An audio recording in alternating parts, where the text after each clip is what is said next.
Olá, hoje no nosso Momento 4 trouxemos o nosso convidado, José Locatelli, auditor fiscal do trabalho. Locatelli já está há mais de 24 anos nessa atividade trabalhista, vamos dizer assim. E Locatelli, a gente vai conversar um pouquinho hoje sobre a forma que o Ministério do Trabalho vem agindo na fiscalização, alguns assuntos, alguns tópicos importantes para a gente expor aos empresários. E eu já arranco agradecendo a sua presença ilustre no nosso programa e fazendo aquela primeira pergunta tradicional.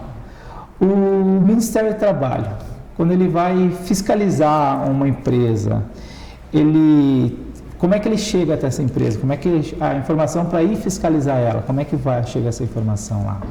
Bem, boa tarde a todos, boa tarde Padilha. A fiscalização do trabalho, ela começa normalmente com uma visita ao estabelecimento, onde se conversa com alguns empregados, se faz a vistoria do ambiente e se entrega para o empregador um documento que a gente chama notificação para apresentação de documento.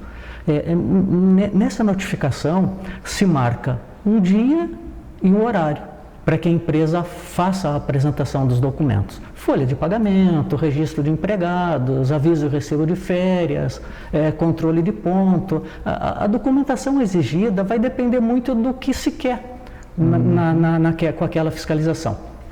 Agora, a primeira pergunta, nós atendemos normalmente, por que se vai até a empresa? Nós temos as nossas fiscalizações planejadas, né? Em função de riscos, acidentes, por setor de atividade econômica, mas também atendemos muitas requisições, muitas demandas que vêm do Poder Judiciário, do Ministério Público do Trabalho, Ministério Público Estadual, Ministério Público Federal, dos sindicatos e também dos próprios trabalhadores. Tá. Locatelli, então tu comentaste assim que vocês exigem alguns documentos, né? Sim. Como o Prati falou, recibos, CFIP, alguns outros. Esses documentos, eles têm que estar em posse da empresa no momento da fiscalização? O prazo que vocês dão é um prazo de lei, vamos dizer assim, já tem alguns prazos estabelecidos?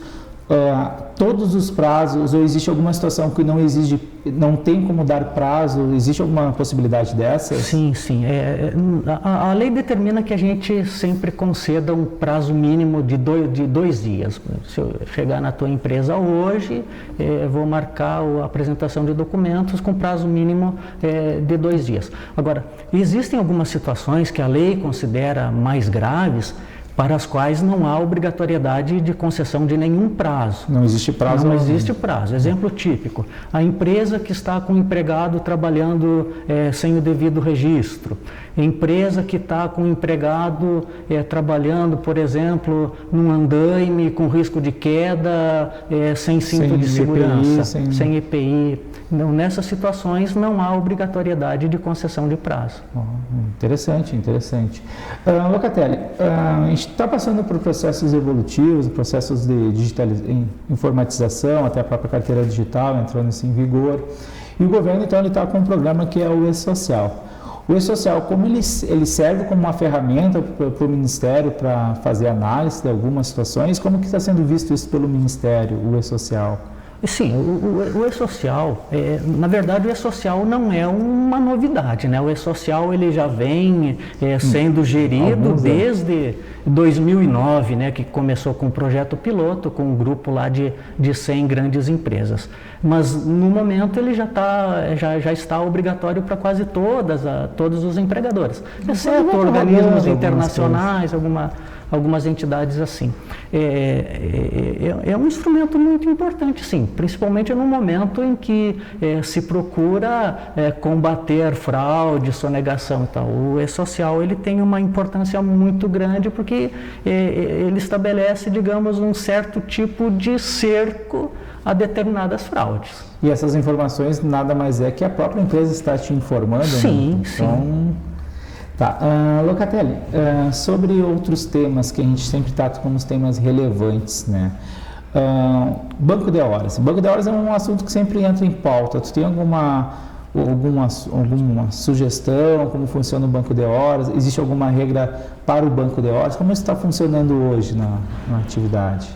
O banco de horas também, ele já existe há algum tempo na legislação trabalhista, mas que ele sofreu algumas alterações em função da reforma. Quando eu falo em reforma, eu me refiro à reforma de 2017, mais a Lei da Liberdade Econômica e mais a medida provisória, essa última aí do contrato verde-amarelo, que é a medida provisória 905. Então, quando eu falo em reforma, falando pelo menos nesse conjunto de normas.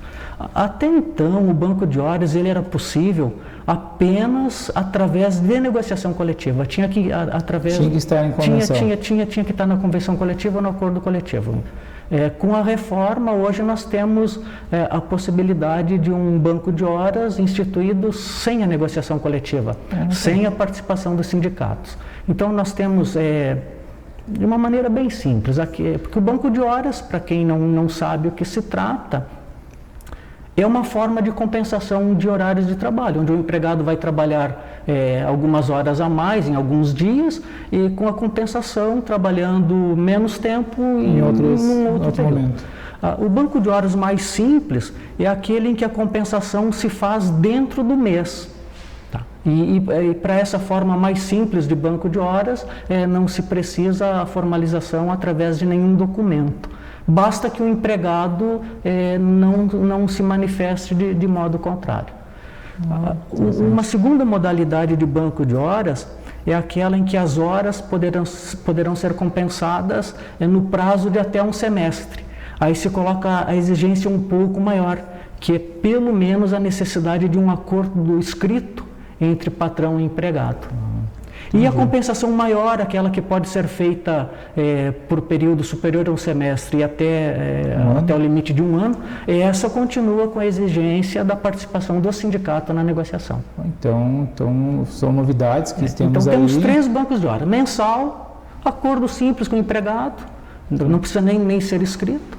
Semestral, pelo menos o acordo escrito, e anual com a participação do sindicato. E nessa compensação, na compensação do banco de horas mensal, se o funcionário lá tem 10 horas para compensar, vamos dizer assim, de banco de horas, e ele compensou apenas 8 horas, então essas outras 2 horas elas são pagas para o funcionário. As horas que o empregado fez a mais e que não foram compensadas dentro do mês, elas devem ser pagas como horas extras. Como horas extras no mês. No mês. Muito interessante. Então, assim como as horas semestrais não foram compensadas no semestre, devem ser pagas.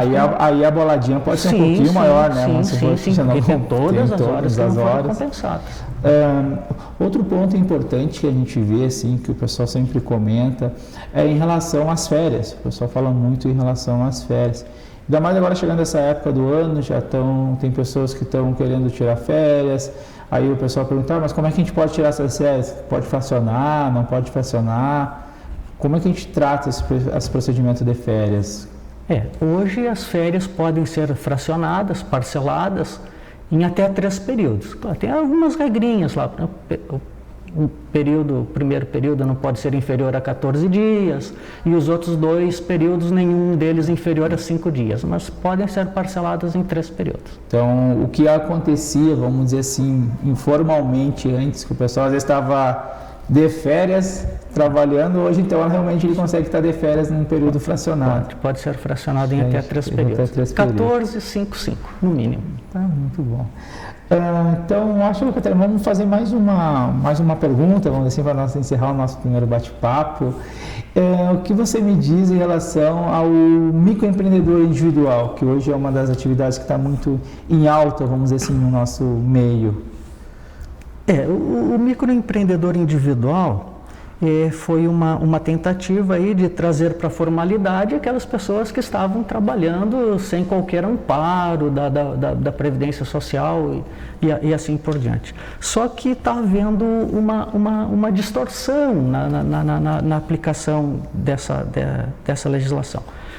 O microempreendedor individual é um profissional autônomo e A diferença básica entre o autônomo e o empregado é que o autônomo é autônomo porque tem autonomia e o empregado é um trabalhador subordinado. Então, o microempreendedor individual, ele não pode, por exemplo, trabalhar como porteiro num condomínio. O porteiro tem horário para entrar, tem horário para sair, não tem autonomia nenhuma. Então, aí a gente tem encontrado por aí porteiro de condomínio trabalhando como MEI. Servente na construção civil. Um servente só na construção civil? Tem horário para entrar, horário para sair, é empregado. Então, o MEI é aquele profissional que vai trabalhar com autonomia. Se ele perder a autonomia, passar a trabalhar com subordinação, ele deixa de ser um MEI e passa a ser um empregado, sem o devido registro, né? Imagina. Locatelli, a gente fica agradecido pela tua presença ilustre no nosso programa. Esse foi o nosso Momento 4 de hoje, e para maiores informações está disponíveis em nossos canais de comunicação.